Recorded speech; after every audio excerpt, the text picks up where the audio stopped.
I've grown. We were just kids under porch lights. Didn't know time disappeared like that. My bad, could've done better. That's life, I guess. I see the sun setting, quit life standing. I don't wanna die, I'm still not ready. Thought I have a home full of riches and stories. Thought I'd be at peace, tell my friends I'm sorry. I see the sun setting, quit life standing. Holes in the walls of the house I'm dwelling. Wasting my years. So what's up guys, welcome back to West Wild World. I hope you all are having a fantastic day. Just have a few things to clean, mostly the small stuff, so yeah, stuff I hate to handle, but I'm just going to get the, I was going to take a sip of my monster, but I'm just going to get the Eastern Green Mamba down. Also need to feed him later today, but that will be part of a separate video. But you guys will see how gorgeous this snake is out of shed. The sun isn't out at the moment, so you probably won't be able to see that well. But he's absolutely stunning. See how he's acting today. Not so bad. Hey. Are you alright? So he usually is a little bit of a firecracker, as you can see. He's twitchy like all Mamba species usually are. But I believe he is a special locale of Eastern Green Mamba, which is the Malawian locale. That was going to be split into two different, well, not two different species, but a different subspecies of Dendroaspis angustupus, which is the Eastern Green Mamba. But that research did not go through.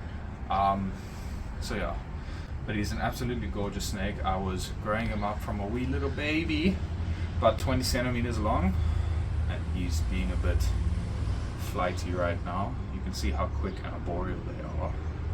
Don't want to take a tag from this guy even at this size, so I'm just going to get him right into the bin and clean up. Hey.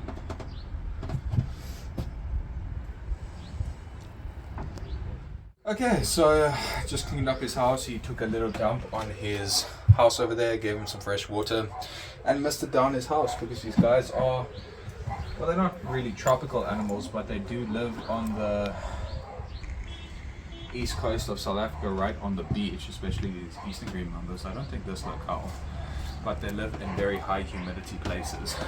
They're absolutely gorgeous animals. The least potent Dendroaspis species, well, out of the Dendroaspis family, the black mamba, the Jamesons, there's about 5 or 6 different species or subspecies of them, but this guy is absolutely gorgeous. He has like a racing stripe down his back, a blue little racing stripe, and it doesn't show up on camera, but he has red in between his scales instead of the normal black of the normal Eastern Green Mamba. He still has the yellow dots going randomly throughout his body, but yeah, he's absolutely gorgeous. He's a very twitchy snake, so I just want to get him straight back in. Also have to feed him a little bit later today, and the reason why I keep him in this tub is because he's very, very small. And if you come have a look, even over here, there's gaps in between the glass of the display cages, so you can easily fit his head through there and escape. So I'm not comfortable taking him and putting him in a display cage, even though he should be upgraded right now. So when he gets to a size, I'll obviously upgrade him then. But he has more than enough space in there right now. But yeah, that's if you're questioning why I keep some of my snakes in tubs. But I'm going to move on to the Boomslang real quick. Also have to clean out his enclosure. This guy's been doing super well. He's been, well, I've been trying to get him back on mouse pinks, and he was sitting cuddled up by the heating light. But yeah, oh hello. I've been trying to get him back on mouse pinks because our winter was very harsh. Obviously this winter we're just about to go into spring now. And yeah, we had load shedding, very hectic load shedding at the same time, so we didn't have electricity most of the time, so we couldn't actually put artificial heating in. But this is Africa's most venomous snake. Most people think the black mamba is the most venomous African snake species, but that snake is just the one that will kill you the fastest. This guy is a very slow acting hemotoxic venom. So basically what will happen if he bites you, you'll bleed from every orifice in your body. So you'll bleed from your bum hole, you bleed from your ears, you bleed from your eyes. It's a very not a good bite to take. And there's sometimes when people actually have got bitten by this guy, spent 24 hours, the mandatory 24 hours in the hospital, got all the blood checks done and everything like that. all checked out, and then 24 hours later they were dead. So this guy is nothing to play around with. They usually have a very docile nature. They don't really want to bite. They only usually ever bite handlers and people who try and actually catch them. But you can see that large green emerald eye. It's actually changing colors, so he's actually getting very close to his adult coloration, which is super cool. But that large green emerald eye is a clear indication that this is a juvenile boomslang. They are sexually dimorphic, so that means the males and females are different. But at the juvenile size, they are exactly the same color. They usually only get their colors at around 1 meter long. So he still has a little bit of growing to do. And you can see he wants to crawl to my hand. But he's a gorgeous little animal. I also don't like spending so much time with him. That's why you don't really see him in videos, because I don't want to stress him out. Especially when I'm trying to transfer him from geckos to pinks. Because it's a very stressful and tenuous, I guess it's tenuous process. Like, it takes very long and take a lot of patience. But yeah, I'm just going to get him into a little hide and then move on. Okay, so just redid the Boomslang's enclosure. Okay, hashtag no vaping, YouTube, whatever. I don't care. But I just redid his enclosure. All of these green leaves are just for him to hide underneath. Obviously, they just ripped from a tree. All good, all great. And yeah, I just spot cleaned his enclosure. So let's get Africa's deadliest out here, hey? Just a little boy. But he's been doing well. Throughout winter he was doing quite bad. Obviously he went off food, only wanted to eat the live geckos, so he wasn't getting a lot in him. But he does look like he's going into shed. He is very dull at the moment. But in the past 2 weeks, he's taken 7 pinks and 2 geckos. So yeah, he's doing super well. And now I just have to get, again, through that process of getting him from geckos back onto mice. Obviously, I want to vary his diet as much as possible, but geckos are they aren't really a main source. I can't really source them very easily from where I'm at. I can get day-old chicks, but obviously he's way too small for even the head of a day-old chick, and pinks are the most accessible thing to me. Obviously when he's bigger, I'll vary it from adult mice to day-old chicks, and then sometimes if I get skinks or something like that, roadkill skinks, then I'll even feed it to them. They also have been known to eat other snakes, so I mean, if there's roadkill snakes, I might offer it to him as well. Never tried him on another snake, but yeah, he's an absolutely gorgeous animal. But just going to get him back into his hide. Well, his enclosure. And again, same thing as the green mamba. You can see how small their heads are. So I don't want to put him in a display enclosure until I'm 100% certain that he won't escape.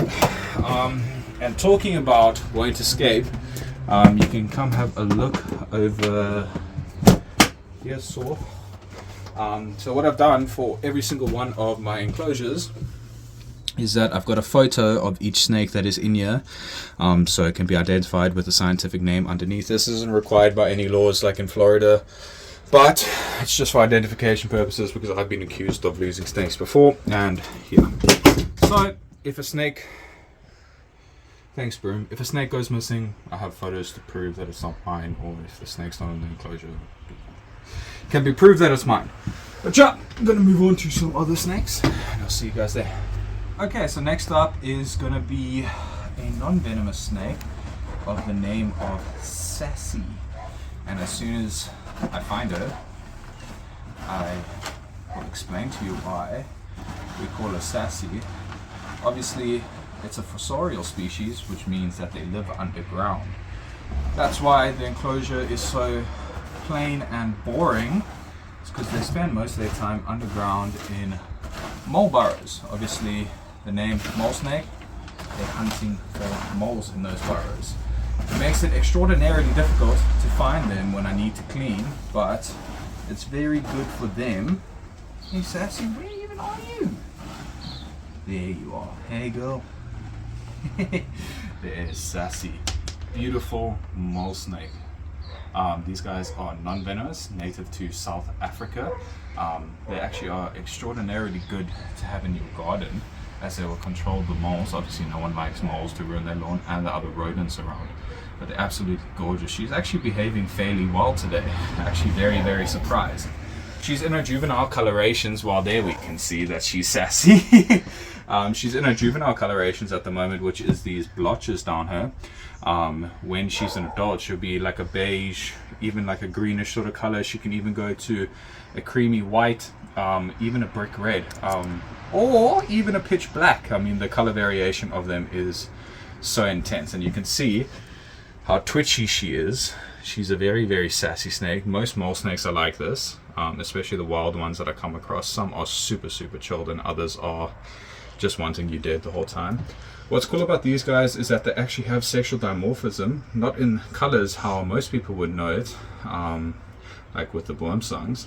They actually, the males and females have different dental structure. So the males actually have special dental structure to aid in their specific form of male combat, which is actually super cool. There was a study done recently on it. That was just a theory on it, and obviously the study was there to prove it up. But yeah, she's about 2 years old now. They grow very, very slow, but they can get up to about 2 meters. I've caught a 2 meter one, or like a 2.1 meter mole snake before. And yeah, so she has a lot of growing to do, but I'm just going to get her to the bin, get her some water, and clean up her enclosure. Okay, so just gave her a new water spot clean. Please don't bite me, sassy. Ow. Thank you. At this size, she won't break any skin. It just feels like little pinpricks. But when they're big, they can cause you to get some gnarly stitches. I've actually seen a mate of mine that had to get about 12 stitches along his thumb, because he was messing with one of these and he tagged him right on his thumb. Obviously he pulled back, which lacerated his whole finger. But yeah, she's a gorgeous little animal. Spend a lot of time with her. I still need to handle her a lot more, but we did handle her, we did handle her a lot when she was very, very small, because we had her from just when she popped out of her mommy. They are actually live bearing snakes, so they come out fully formed. So yeah, we had her from there, and she was always this sassy, and we handled her a lot. Didn't change much, so I try and avoid handling her, but obviously to clean the enclosure I have to, just so we can avoid stressing out. But I'm just going to put her head by the water here, see if she wants something to drink. She does not, so I'm just going to let her go, and then you can see how they dig. Super fascinating to watch them. So yeah, again, they'll spend most of their lives in mole burrows hunting for moles, and that's also why they have that special dentation, because they actually can't constrict in those narrow corridors, so they have to overpower their prey. So they have a very strong jaw force and special teeth. But as you can see, she bit me. I think over there you can see little toothy marks. It barely even broke anything, so at this size it doesn't matter if she bites me, and that's why. But you know what, even if a venomous snake bites me, I take the risk onto myself.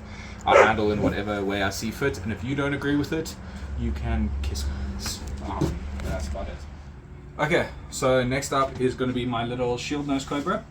And she always loves to sit underneath her water bowl. Look how beautiful this girl is. I really didn't like her for a set period of time, because I had 2 of them. Yeah, you're going to flip back up at me. Yeah, you are. She at one point of time had a partner, and unfortunately she bit him on the head and killed him. This wasn't a feeding incident, this wasn't anything. She just literally just didn't like him. They were out in cleaning time, and she just decided, you know, screw this guy, and bit him on the head. But yeah, this is a... Ooh, she actually is going into shed, so I'm not going to spend too much time with her. I see some shed on her tail. Might be old shed, but I'll check that when I get it back out. Just going to clean her thing, and then I'll give you a little bit more information if I have to neck her to get the stuck shed off her tail. But she's a gorgeous little animal. Dickhead.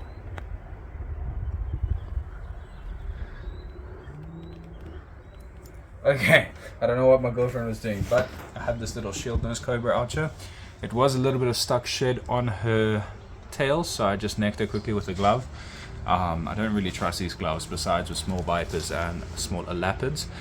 But as you can see, your head is very small, so for me to neck it is going to be very, very difficult. But yeah, she just had a little bit of stuck shed right on the tip of their tail, which can actually be very damaging to them. Same with the stuck eye caps. So what can actually happen, what has happened with one of my black mambas, is that if the stuck shed stays on that tip of that tail, it can actually constrict blood flow and actually cut that tail off. So yeah, it's very, very important to check over your snakes, especially after shed. But yeah, it's a gorgeous little animal. Hey, hey, hey, hey. You flinging everywhere. I don't think I said, but this is a venomous species. No recorded fatalities, but they do have a neurotoxic venom, and obviously don't know how to climb at all because they're also fossorial like the mole snakes. That fall wouldn't have hurt her, but yeah, you try and avoid it as much as possible. So I'm gonna let her go climb because I'm also gonna feed her a little bit later. Climb, dig, that one. So yeah, and then I think I'm gonna just deal with my little baby rattlesnake, and then that'll be the end of the video. Okay, so I'm going to be dealing with this little Neotropical Rattler that's not so little anymore. He's about 40 centimeters long now. I got this guy when he was the size of a 5-rand coin coiled up. I mean, he's... I don't know if Americans will know what a 5-rand... What is an American equivalent? Like a... not dollar... quarter. I don't fucking know which one's the big one. It was a coin size. You get what I'm saying. But yeah, this guy is very, very bitey. He's a Neotropical Rattlesnake, so he has a neurotoxic venom. So getting a tag from him would be especially terrible. He also has a component of hemotoxins in him. Well, not in him. I guess it would be in him. And he also looks like he's going back into shed. But he is a very sassy pants. As you can see, as soon as I touch, he wants to come and try and bite. So yeah, I'm not going to spend too much time with him, just going to clean up his enclosure. I'm getting him back because he doesn't ride the hook very well and he doesn't like me touching his tail. So I don't want to drop him like the shield nose, but he's a super, super cool rattlesnake. Can't believe I grew him up from so small. Let's move him over here so you guys can check it. It's like the printer ran out of ink with him. At the last sort of third of his body, the diamonds just disappeared. But yeah, this is Crotalus darisus, a beautiful animal. And I can't see. Yay. Okay, so I just spot cleaned his enclosure. He didn't really need massive amounts. I mean, it looks exactly the same. The same. Yeah, the same. Oh god. Okay, so let's get this little guy out. Need to handle him a bit more. I don't want him to turn into another Eurocone rattlesnake. That is an absolute bastard that hates to be touched. But you can see as soon as I get close, I don't want him to fall. So yeah, I was gonna just touch his tail, but you can see as soon as I touch his tail, he goes. Absolutely gorgeous animal. I love it to bits. But yeah, thank you guys so much for watching today's episode. If you guys did enjoy, please don't forget to hit that like and subscribe.